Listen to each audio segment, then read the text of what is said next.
This is the English lesson you have been waiting for. Do you want to finally express yourself naturally in English? Would you like to be able to watch movies and TV shows in English without using subtitles? Well, I have some good news. You're in the right place. Today, you are going to learn the #1 method to help you be able to use real-life English that real English speakers use in the real world. Not that old textbook stuff that no one actually uses, but real English. So how are you going to do that? You are going to test out my proven conversation breakdown method that thousands of my students have used to be able to express themselves better and go out into the real world and actually be able to use English and feel confident. If you're new here, hi, I'm Vanessa from SpeakEnglishWithVanessa.com, and I have been teaching real-life English here on my YouTube channel for over the past 10 years to now more than 7 million of you. I can't believe it. Thank you so much for learning English with me. And this week, like every week, I have created a special PDF worksheet just for you so that you never forget what you've learned in today's lesson. This is like a mini textbook. It includes every phrase, the entire transcript of the conversation you're about to see, plus, it includes a special bonus. This is a bonus that is not in today's video. It is only available in the worksheet. It is a speaking practice. You will get the chance to practice speaking with me, and all you need to do is download the worksheet, click on the link within the worksheet, and it is yours. My gift to you. So how can you get this worksheet plus the bonus speaking practice? All you need to do is click on the link in the description, enter your name and email address, and voila, just like that, the worksheet and the bonus speaking practice will land in your email inbox. What are you waiting for? Go ahead and download it. Many of you have said, Vanessa, I love your conversations with other English speakers, and that's what you're going to see today. You are going to meet my sister, Shereice. We're talking about the city where she lives, and this is an essential conversation topic. We often talk about where we live or where we came from, where we grew up, and I want you to be able to talk about this topic with confidence. So let me know in the comments, what city do you live in? Tell me something about it, and maybe even use some of the vocabulary you're going to learn today, because after you see this conversation clip with my sister, something special is going to happen. We are going to dive deep into some of the vocabulary that was used in this conversation clip. My husband Dan and I are going to break down some of the key vocabulary so that you can use it as well when you go out into the real world. And if you enjoy this conversation breakdown method, I want to invite you to join me in my course, the Fearless Fluency Club.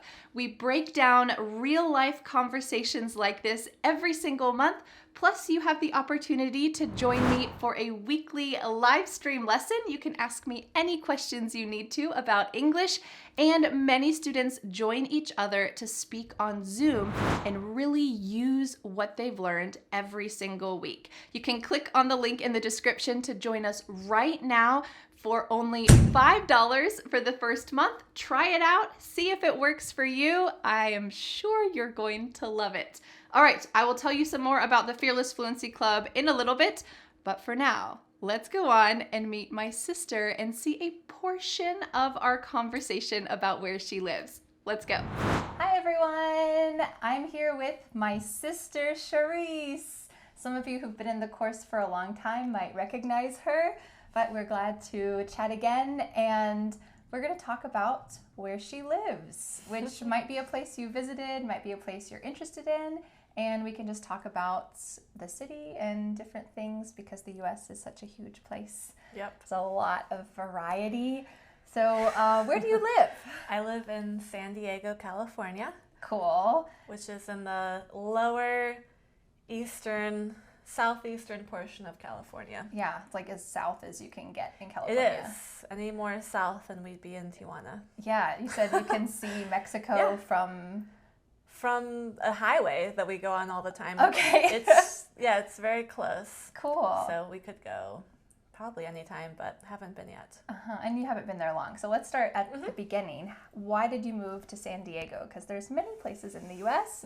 You've lived many places. I know. Why I think every San time I Diego? do a video, it's a different place. But the reason we moved to San Diego is primarily because my husband is in the military. He flies helicopters for the Navy. And one of their primary bases is located in San Diego. So there is a huge military population and community that lives there. So when he finished his training, he was sent to San Diego, which is one of the best places you can live if you're in the military, because it's a great city, beautiful weather. And you're kind of forced to live wherever they tell you to live. So Yep. if you're going to be forced to live somewhere, good, it's a I great know. place. I was very happy that that was the location. So that's the why behind why we're there. And how long have you been there? Over a year. So for cool places in San Diego, now I've never been there, but I've seen lots of your cool pictures. I'm curious, what kind of recommendations do you have? Should anyone want to visit or maybe look up San Diego and just get to know a different city? Yeah, do you have any definitely. like recommendations for typical places to visit or like off the beaten path places? Sure. I mean, I have a few of both. I mean, if you want to visit some place that every tourist should see, everyone knows about, it's not a secret, then going to La Jolla Cove. Okay. There are sea lions and seals that live there. And you can go and walk around, and there's a specific spot where they all live. And they're on these rocks and on the beach, and you can watch them like swimming together, and a lot of times they're just laying on the rocks because they need to they get cold easily, I think, so they need to lay in the sun to warm up. From the cold Pacific Ocean. So they lay on the rocks most of the time. So they're fun to observe, and people love it. So that's really cool, and you can get very close. I mean, it's not, you shouldn't touch them, but you can get pretty close and get some cool pictures. So definitely going to La Jolla Cove. La Jolla Shores, which is next to it, is a very popular beach. I would definitely recommend going there if you're going to go to a beach. The water's pretty clear. Cool. As far as hiking goes, What if anyone wants to surf? Since we surf? talked about surfing. La Jolla Shores. That's the place. Okay. Yeah. I mean, if you want to go somewhere where people expect you to be a beginner and won't judge, go to La Jolla Shores, and you can feel comfortable. I'm not sure if any of you are professional surfers. If you're a professional, then go to Black's Beach, but okay. that's like the one that people go to, and they're very good. Would you go there? Probably not, just because to get there you have to hike down a very steep trail, carrying a surfboard. I mean, it's quite dangerous getting to the water sometimes from these. That's these another more barrier. Remote beaches. But yeah, that's maybe one of the off the beaten path ones is Black's Beach. Other popular places. Any lookouts or like that are hikes? already popular. Maybe go to Mission Trails. Mission Trails. They okay. have lots of cool hiking. That's kind of the opposite of the beach life. You can go rock climbing up there, bring your own equipment, and climb, like scale the side of a mountain, which is pretty cool. Then off the beaten path, I have at least one recommendation. We want all the juicy that I'll secrets. share. Okay. Or at least that I can explain where it is. So Sunset Cliffs is very popular, but if you want to go somewhere like Sunset Cliffs without all the people, you can go to a place in Del Mar. Okay. Del Mar is more up north. It's only like 20 minutes more north. But if you go, it's like around 11th Street in Del Mar. You get off you just park your car, walk towards the ocean, kind of climb over this guardrail, and then no trespassing. Climb over that. No, people walk there all the time, but just not a lot of people know about it. And there's a railroad track. It's a active railroad track, so you have to be careful when you cross it. But you cross that, and then there's this trail, and you're on this ridge, and then there's a huge cliff, and then there's the ocean, and it's like the most pristine, beautiful, like untouched ocean. You see a few surfers, like one or two, and that's it. And then you just have like the most beautiful views of the cliffs, of the city, of everything, and hardly anyone there. And Del Mar is a very nice upscale neighborhood. So all the houses are also fun to look at when you walk down. So it's like a ridge, it's a little trail, and you're in nature, you get the beach, but you're also not in the sand. So if you don't want to get all sandy, this is a nice option for just a walk, a picnic. Oh, that's I had so my nice. wedding pictures there, Yeah. so I really do love this spot. It's beautiful. It's really the perfect spot. So that would be my one recommendation for an off the beaten path idea. Cool. That sounds fun. I mean, I can't wait to visit. Hopefully next I'll year. take you. Yeah. That'll be great. I'll respond back. Let you guys know how it goes. Yeah. You're gonna love it. Yeah. Well, thank you so much for sharing about San Diego Of course. and your surf experience, personal life, Yeah, all that. of course. Hope it was interesting, and Yeah, we got you to guys know another learned place that something. you live. I know. I wonder where we'll be next.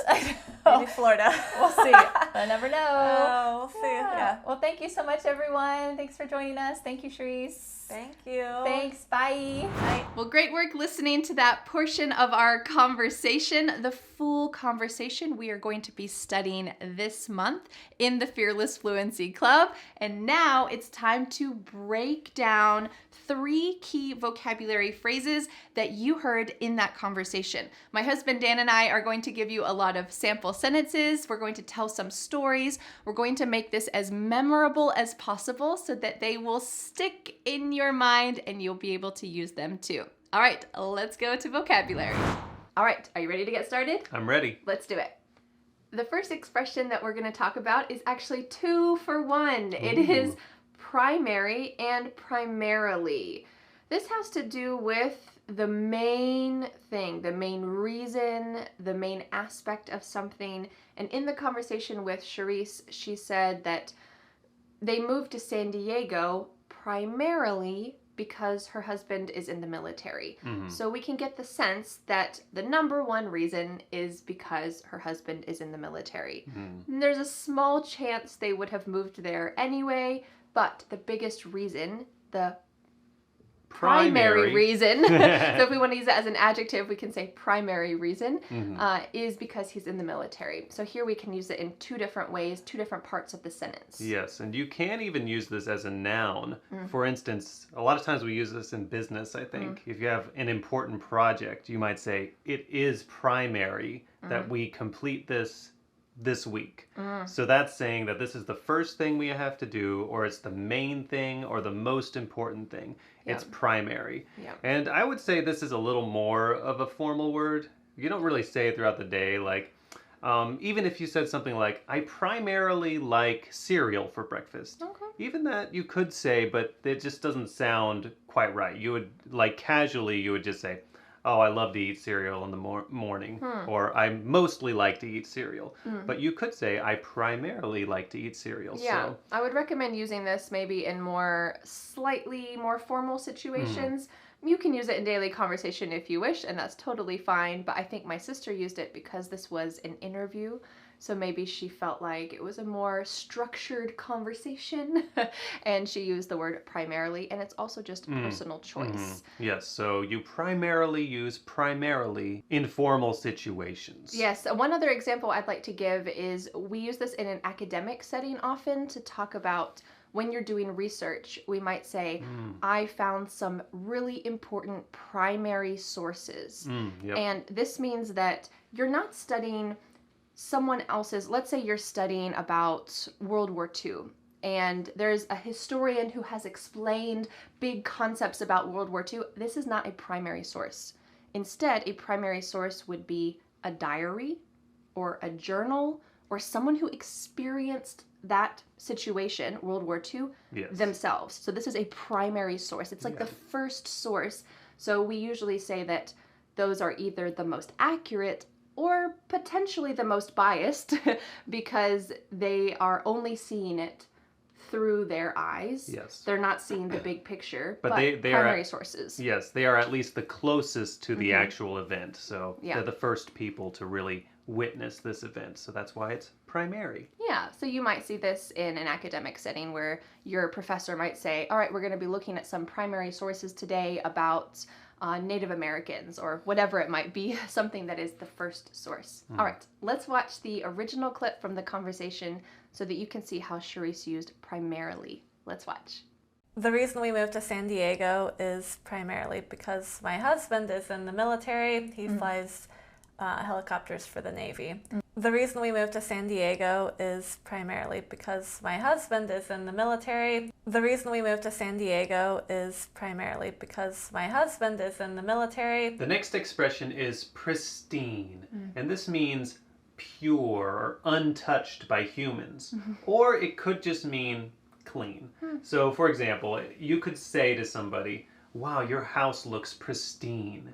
Well, this wouldn't actually mean that it's untouched by humans because it was built by humans and you live in there, but it just kind of means that you cleaned it up so much that it doesn't even look like anybody's lived here yet. That would be pristine. That would not be our house. That would not be our house.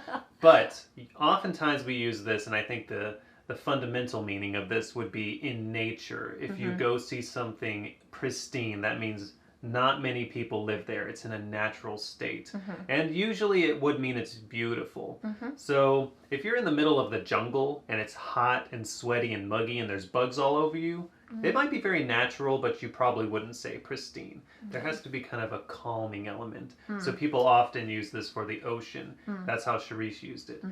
We saw the most pristine beach and it was beautiful. What a beautiful view. No people were there. Yeah. It was pristine. It wasn't cluttered with umbrellas and people. It doesn't mean that there wasn't trash. That's part of it, but it also just means there was no sign of humans. It was just the way it is originally. There was water and sand and the dunes and the trees. It was pristine. So this is something that you might find off the beaten path, is something pristine, especially in nature. Yes. Do you think you can use this for people? Vanessa looks pristine. You could, I don't really think so, but actually. I don't really think so. You might possibly hear this, but it's maybe if someone is like completely fake or unreal, they look pristine. How her hair and her makeup just looks so perfect. Maybe like your hairstyle She's is like pristine. a doll. Yeah, I think because people like that are very rare, or maybe with social media it's more popular. I don't know. But this type of thing is less common than a place or a view. We use this often for nature. So I wonder if there's anywhere near where you live that's pristine. Maybe it's a lake. I often think of bodies of water for some reason. Definitely. Like the lake was pristine, the ocean was pristine, and there's no sign of humans or very little sign of humans, and it's just breathtaking. All right, let's watch the original clips that you can see how pristine was used. Let's watch. You're on this ridge, and then there's a huge cliff, and then there's the ocean. And it's like the most pristine, beautiful, like untouched ocean. The most pristine, beautiful, like untouched ocean. The most pristine, beautiful, like untouched ocean. The final expression today is spot. Spot. Okay, so we might think that a leopard has spots. This is one way to use it, very literal, but we often use it more figuratively to talk about a place or a location. We might say, yeah, it's a great spot, you gotta visit it. That could be a restaurant, that could be a good view, but it's talking about a particular location. So when you're visiting a new city, or you're going to visit someone else's city, or maybe someone's going to visit your city, you might say, are there any spots I need to visit? Or, oh, is there a good spot that I can eat falafel? Or that's a good falafel spot. You got to check it out. So this is a very casual, conversational way to talk about place. Very casual. Yes, it's my favorite spot. And sometimes this can't even be very localized. Like, I need to find a spot to eat. As in, like, literally a place to sit down. Or I can't find a spot. Yeah. This would be like wherever you're sitting. Maybe it's in a big field or a grassy park, or there's a bunch of benches somewhere. You need to find a spot to sit. Yeah, it could even be in a restaurant where there's a bunch of seats and it's really crowded. There's not a spot to sit in, so I need to wait until someone leaves. We don't have any spots available, like places. Yes. And I would say this is mostly destinations. This wouldn't really be your home, right? Home is my favorite spot. Nah. You It's could more- say in the living room there's a lot of spots to sit. Okay, that's true. Like if you're having a bunch of guests over, or just in general, you could say there's a lot of comfortable spots to sit. Or there's only one comfortable spot to sit and our cat is always there. So we could say it in that way, but not talking about your home. Like my home is a nice spot. That's a little bit weird. No. All right, let's watch the original clip from the conversation to talk about a spot, meaning a place. And you can always check out the lesson guide for some more examples about how to use this to talk about another city, your own city, and to describe places around you. All right, let's watch.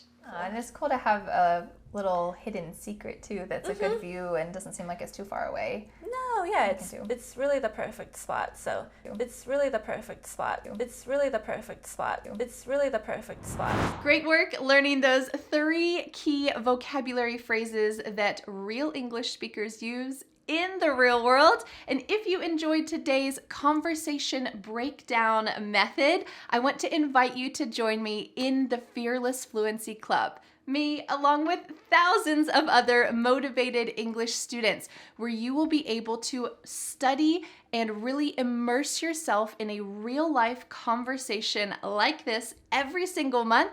Plus, you will grow your real-life vocabulary, pronunciation, phrasal verbs, and every single week, I host a live streamed English lesson where you can answer my questions, you can get feedback, and you are there to be able to study with me.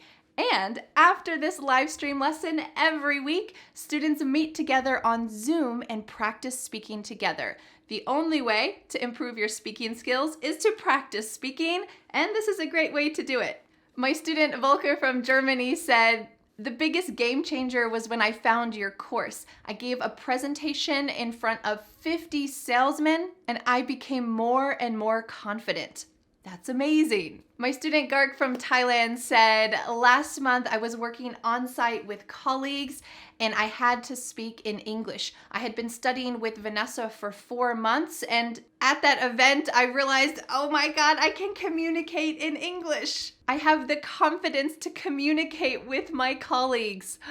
Garg, I'm very happy for you. My student Sesam says, "My colleagues and friends have noticed my English. They told me, 'How have you improved your English? It's so amazing.' I always thought English was difficult, but after your classes, I have changed my mind. Thanks a lot." Sesam, I'm very happy for you that English is not as difficult as you thought and you are able to see improvement. That is the goal. So if you would like to join me and all of these wonderful students in the Fearless Fluency Club, right now you can join for only $5 for the first month. This is a trial offer so that you are able to test out the course, see if it's a good fit for you. If it is, you're welcome to stay and become a confident English speaker. And if it is not, no problem. You can cancel your subscription at any time. It is hassle-free. So all you need to do is click on the link in the description and join me in the Fearless Fluency Club and all of these wonderful, motivated students. Well, thank you so much for learning English with me, and I'll see you again next Friday for a new lesson here on my YouTube channel. Bye! But wait, do you want more? I recommend watching this video next where you will meet my neighbors Lindsay and Danny. We will use the conversation breakdown method to understand our conversation about moving from the big city to a small town, and you will be able to express yourself more fluently in English. I'll see you there.